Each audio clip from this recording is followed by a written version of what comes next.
Jangan lupa subscribe YouTube channel Metro TV News dan jangan lupa nyalakan notifikasinya.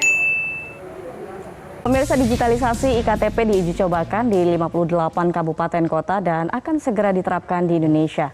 Rencana ini menuai pro kontra terutama terkait dengan perlindungan data pribadi yang menjadi kekhawatiran publik. Berikut liputan Marcelina Tumondo dan juru kamera Agustin Lawrence dari Jakarta.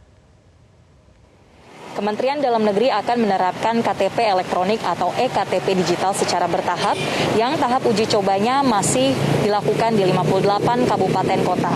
Tujuan dari penerapan e-KTP digital ini adalah untuk mempermudah dan mempercepat proses pelayanan publik dan diklaim dapat meningkatkan keamanan kepemilikan identitas publik. Nantinya melalui telepon genggam akan diciptakan sistem QR Code yang mengintegrasikan tidak hanya KTP elektronik tetapi juga ada beberapa dokumen kependudukan lainnya seperti kartu keluarga, bukti vaksinasi COVID-19, sampai nomor pokok wajib pajak atau NPWP. Di saat yang bersamaan di tengah adanya wacana e-KTP digital ini, publik juga kerap diramaikan dengan adanya dugaan kebocoran data pribadi yang bahkan diduga sampai diperjualbelikan di dark web atau di website-website yang berada di internet.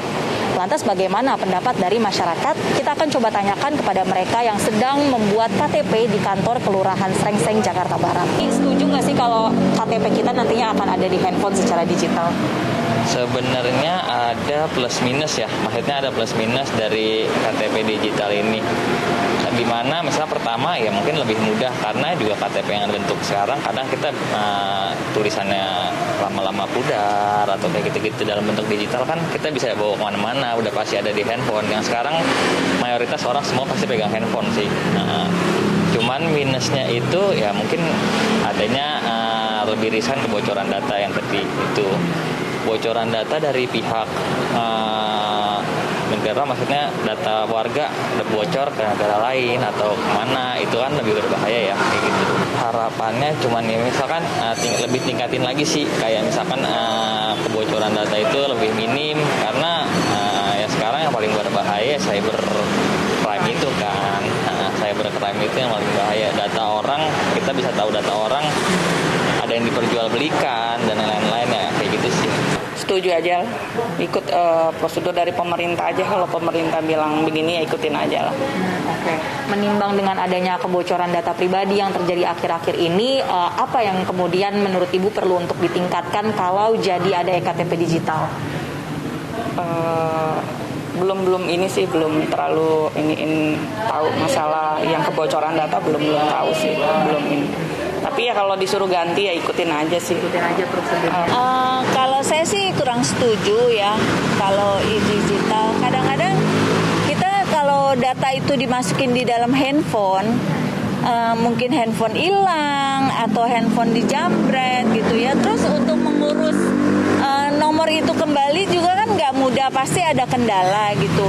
Kalau misalnya handphone di lock, mungkin nggak bisa dibuka data, tapi kalau handphone yang nggak pakai nomor PIN atau nggak ke-lock gitu kan, pasti kan data bisa kebuka semua gitu. Saya sih terus terang tidak setuju ya untuk e-digital KTP ya.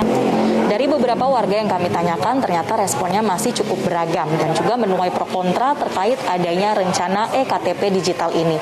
Ada yang mendukung dan melihat e-KTP digital sebagai salah satu bentuk kemajuan dalam sistem kependudukan kita, tetapi masih diikuti oleh konsekuensi, terutama yang menjadi perhatian adalah terkait keamanan data pribadi kita di dunia digital.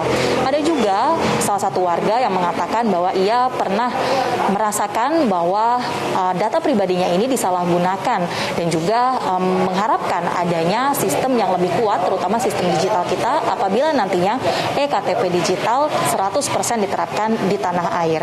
Tentunya apapun pendapat dari publik, pemerintah dalam hal ini Kementerian Dalam Negeri masih memiliki waktu untuk melakukan uji coba dan juga mengevaluasinya serta bekerja sama dengan kementerian ataupun lembaga terkait lainnya untuk menciptakan keamanan siber yang dapat mendukung e-KTP digital yang dipercaya oleh publik.